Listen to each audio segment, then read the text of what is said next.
This midday, UT and OU are out of the Big 12, the reason behind their decisions.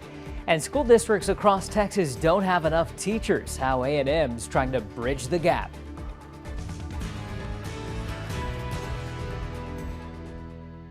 At the Olympics today, world champion gymnast Simone Biles withdrawing from the women's team event in Tokyo. In her absence, America's long reign on top of the world in this event comes to an end. The Spring, Texas native left the arena to be treated by trainers today and came back with a heavily strapped foot. USA Gymnastics says Biles withdrew for a medical issue.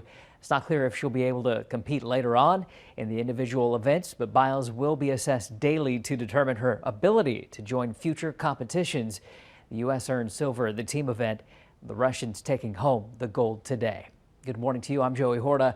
UT and OU are leaving the Big 12. They'll not be renewing their grants of media rights following their expiration in 2025.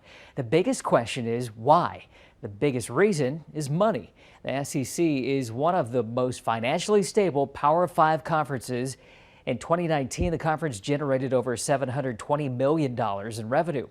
The SEC and Disney recently agreed to a $3 billion TV deal. Despite pushback from Texas A&M and even some Texas leaders, the SEC will most likely accept the schools in order to be approved for expansion. 11 of the 14 SEC schools need to vote yes. The new school year is right around the corner now. Most campuses are still facing employee shortages. Texas A&M is offering teachers an education residency model to provide undergrads with a mentorship and the chance to gain hands-on experience. We're going to check in with Josh Jones now. Yeah, and it's a toasty day across the Brazos Valley. You can see the sunshine there in the distance on our Exco Eagle Eye there in Bryan College Station. The clouds, just a few high clouds. That's about all we're seeing on this Tuesday. 86 degrees, dew points at 74 though, so it already feels like it's in the mid-90s. Winds are out in the southwest now at about 3 miles per hour. 86 in Bryan, feeling like 94. Here cooler in College Station, or at least your humidity is. 93 is what it feels like there. 86 in Brenham, feeling like 94, and already feeling like it's in the upper 90s across the 79 corridor, and 99 what it feels like right now in Madisonville despite a temperature of 88. No showers and thunderstorms to speak of locally on radar, but we are watching a little area of showers that is sitting down there towards the Gulf Coast over towards Houston. Now, it's not out of the question that some of that moisture kind of comes up our way later on this afternoon and this evening, keeping rain chances around. It's because we have a little weak tropical low south of Brownsville that's going to be slinging moisture our way here over the next 2 to 3 days, at least keeping small rain chances around. Now, I do think most areas end up missing out, but you get under one of these showers, could get a quick cool down, about a 20% chance through the rest of the afternoon on into the evening and overnight hours. We'll call it a 30% chance for Wednesday, but even Future Track doesn't really like that. Just a few spot showers here and there. Regardless, some slightly cooler temperatures in place with the moisture that's going to be there, but then it's offset by the moisture, so it's still going to feel hot pretty much area wide. Not only today, but through the rest of the week and on into the weekend. This weekend is going to be because high pressure comes back in. That's going to dry us out, really heat us back up towards that triple-digit mark as we head into the weekend. Then there's some changes we'll talk about in the 10-day forecast here in just a little bit. 95 today across the area, 97 in some spots. I think we'll be closer around 97, 98 pretty much area wide. Then tonight down into the 70s, and as you look at that 10-day forecast, we'll call for 98 today officially, 95 Wednesday, 97 on Thursday. Just those small rain chances Wednesday and Thursday. Back to 99 as we head towards the weekend. Next week, maybe a week front, bringing mid-90s and small rain chances back in.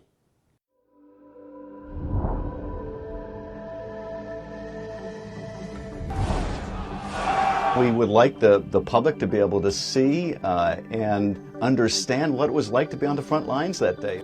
An historic day on Capitol Hill as the House committee investigating the January 6th attack holds their first hearing.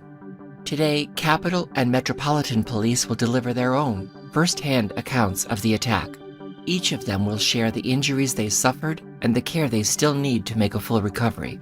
The House committee was created after Senate Republicans blocked a measure to create a bipartisan panel to investigate the riot. The Justice Department has charged 535 people and continues to pursue investigations. The U.S. could see 200,000 new COVID-19 cases every day. That's what a former CDC director says could happen within the next 6 weeks. Nearly half of the country is seeing high transmission of the Delta variant. Right now, we're averaging more than 50,000 new cases a day. That's up more than 60% over last week's 7-day average. Hospitalizations have more than doubled over the last 3 weeks. Starting today, the Department of Veterans Affairs is requiring health workers to be vaccinated against COVID-19. It's the first federal agency with a vaccine mandate for employees. VA Secretary Dennis McDonough says this is the best way to keep veterans safe. Employees will get 4 hours of additional paid leave after showing proof of vaccination. 4 VA employees have recently died of COVID-19. All were unvaccinated.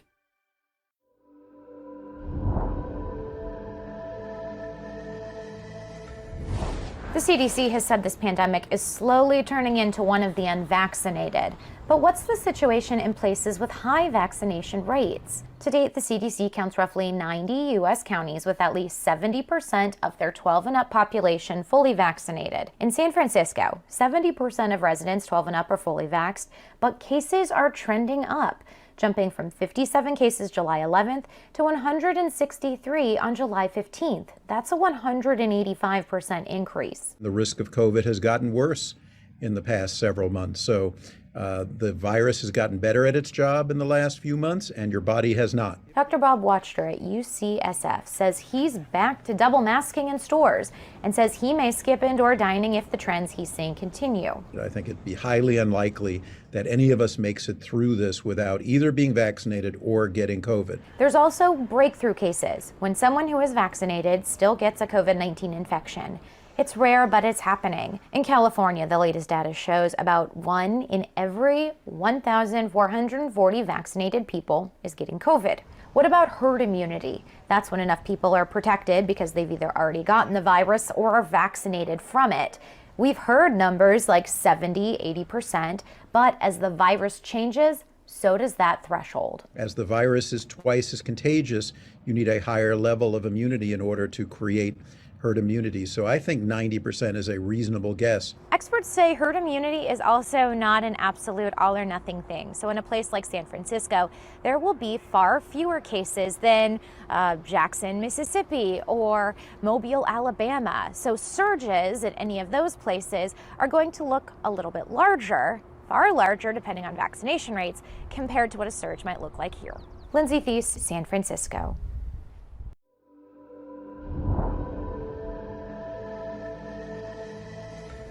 Health agencies across the country have said time and time again that these vaccines are safe and effective. Yet the idea that they contain microchips is holding people back from getting them.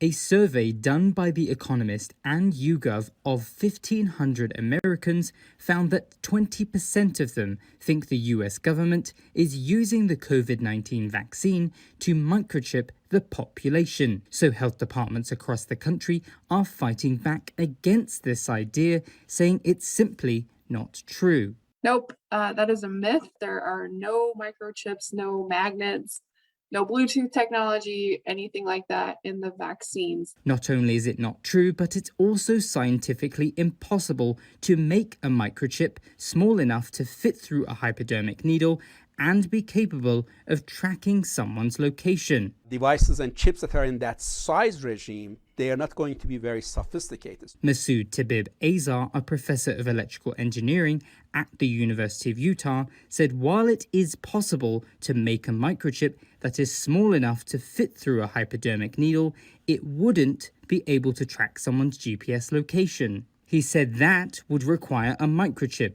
that's at least 1 millimeter cubed, which is far too big to fit through the needle that's used to administer a COVID-19 vaccine. And even then, the microchip still couldn't be read remotely. In order to be able to read it, you have to be very close to it. You cannot do it with satellite from like 10 miles away. A microchip capable of tracking someone's location would also need to have its own antenna and power source, making it even larger. COVID-19 vaccines are also clear, so if they did have microchips in them, you'd be able to see them. All the vaccines, they look like water, so they don't have any dust particles or anything floating in them. In Salt Lake City, I'm Jordan Hogan reporting.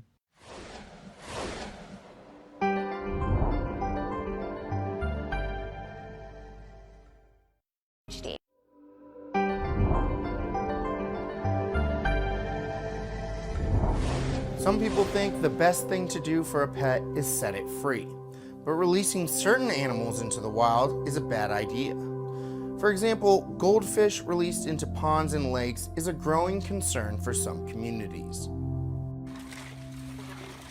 Some communities in Minnesota and other parts of the U.S. are shocked that some giant goldfish have become a big problem. These are photos provided by the city of Burnsville.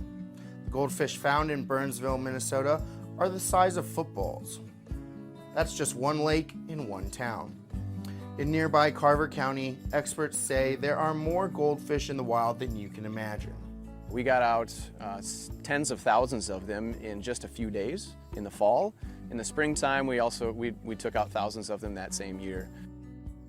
Jordan Ween works for WSB, a firm hired by the county to survey goldfish in the lakes of Carver County. These hardy, invasive fish survive through the winter, through those really tough times, and they are the first ones and the only ones back in the springtime, and then they can spawn and basically take over the lake. The problem is too many people dumping goldfish and other pets into lakes and other habitats. Goldfish are a popular, low-maintenance, at-home pet, but in the wild, they cause real mayhem to the environment. The fish kick up dirt and mud from the bottom of the lakes, which keeps sunlight from reaching plants. That can lead to dirty, algae-filled lakes that native fish can't survive in. We should definitely not be releasing our pets into the wild. There are several different reasons why we shouldn't do this. In the vast majority of cases, it just spells certain death for that pet that we might have cared about. Anna Shear is a biological sciences professor at the University of Denver, specializing in invasive species. She says a species can take over an ecosystem, especially if there's a lack of natural predators. Shear says that's the case for Burmese pythons in Florida, another should-be pet released into the wild. There's nothing that is killing them in Florida. That ecosystem hasn't evolved with Burmese pythons, and so their natural predators and diseases simply aren't present there. Burmese pythons are devastating ecosystems in parts of South Florida, including the Everglades, because there is no predator to keep their population in check. The best course of action: don't let your pets loose in the wild if you can't or no longer want to care for them. I would recommend taking that pet back to where you bought it and let them know, I don't want this anymore, and can you either dispose of it or advise me how to dispose of it in a safe way. U.S. Fish and Wildlife suggests donating your unwanted fish or animals to a pet store, school, or other learning institution. But for the sake of the environment, don't release an animal in an area where it doesn't belong. I think the saying goes, an ounce of prevention is worth a pound of cure. In Carver County, Minnesota, I'm Bo Evans reporting.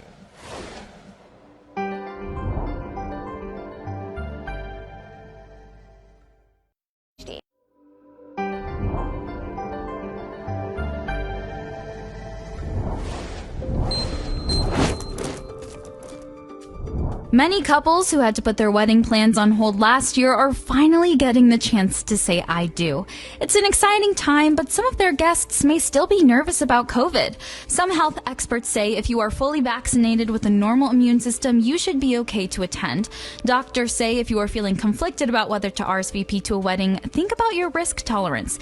If the idea of being around a lot of people makes you overwhelmed or nervous, then it may be best to stay at home. It can also help to consider the location of the event and how many people are expected to attend. Doctors say if you do plan to go, you can wear a mask even if you are vaccinated to feel more comfortable. Health officials say if you are immunocompromised or have another medical condition you're worried about, talk with your physician. And it's going to be a hot afternoon out there. Temperatures in the mid to upper 90s later on this afternoon. We'll call for around 97, 98 degrees. By the way, record 104, not touching that. Mid 70s on the way overnight. It will be muggy when you wake up in the morning, and we've got more hot weather on the way. Despite cooling off a few degrees down to 95 on Wednesday with moisture in place, the humidity is still going to be an issue, so it'll feel like it's at or above that triple-digit mark. We're into the upper 90s, nearing that triple-digit mark for the weekend. A weak cold front looks to arrive next week. We'll hope for it. Maybe it'll bring us a cool down.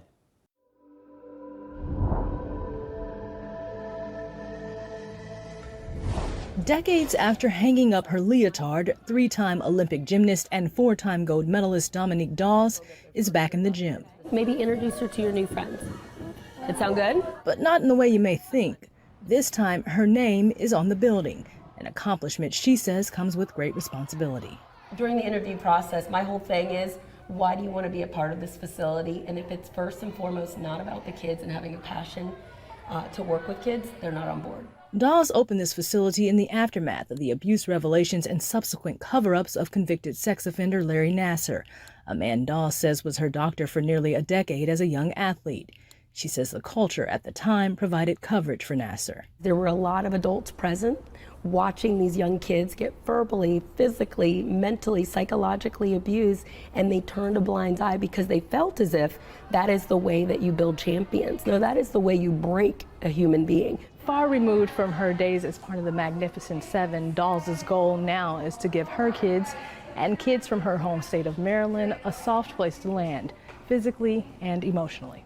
She says the industry needed an overhaul, and the best place to start is where it all begins, in the gym. Right now, focusing on recreational gymnastics and ninja training, with hopes for moving to a competitive team in the future. I train 36 plus hours a week in the gymnastics gym. That is pretty common if you're training at the elite level. That's not going to happen here. In recent years, Olympians are bucking a world where athletes were often told to power through their emotions and are opening up more and more about mental health. There was one point I didn't want to be alive. In some cases, setting their own boundaries. Naomi Osaka withdrew from the French Open to focus on her mental health. Dawes says she applauds their courage, is doing her part here at the gym, and encouraging parents to look for signs of trauma. You're sitting there in the waiting room and you're watching your child cry. They're crying many times walking in the gym. They're stoic, they're not smiling, they're not enjoying their childhood. They leave crying, they leave in fear, and you bring them back in fear. That's a problem. It's not worth it. It's not worth the long-term ill effects that it's going to leave on your young daughter or your young son. Take them out, find a healthier gym, find a healthier environment. Amber Strong, Clarksburg, Maryland.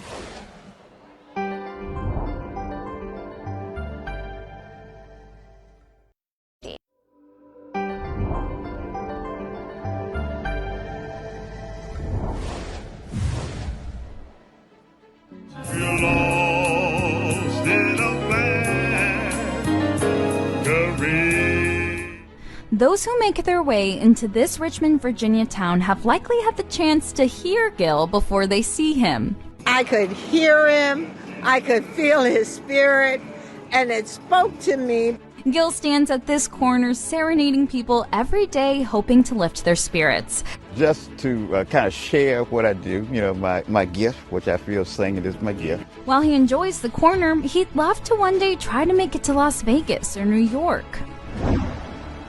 We have kids come in, they get to learn rock instruments, and they go out and they put on a show. The next generation of musicians is hard at work preparing for shows. It's all happening at the School of Rock in Colorado Springs. Aspiring musicians ages 4 and up attend weekly lessons to fine-tune their skills so they can get ready for a live audience at a local venue. To be able to do something that I'm passionate about with a group of people that are like genuinely the nicest people on this planet, it's an amazing opportunity. My students perform drums, piano, and guitar every day.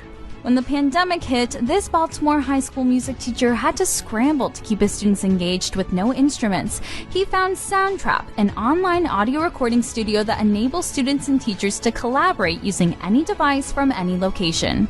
Soundtrap allowed us an opportunity to talk about music in a different way, a completely different curriculum, talking about how to remix a song, how to produce a song.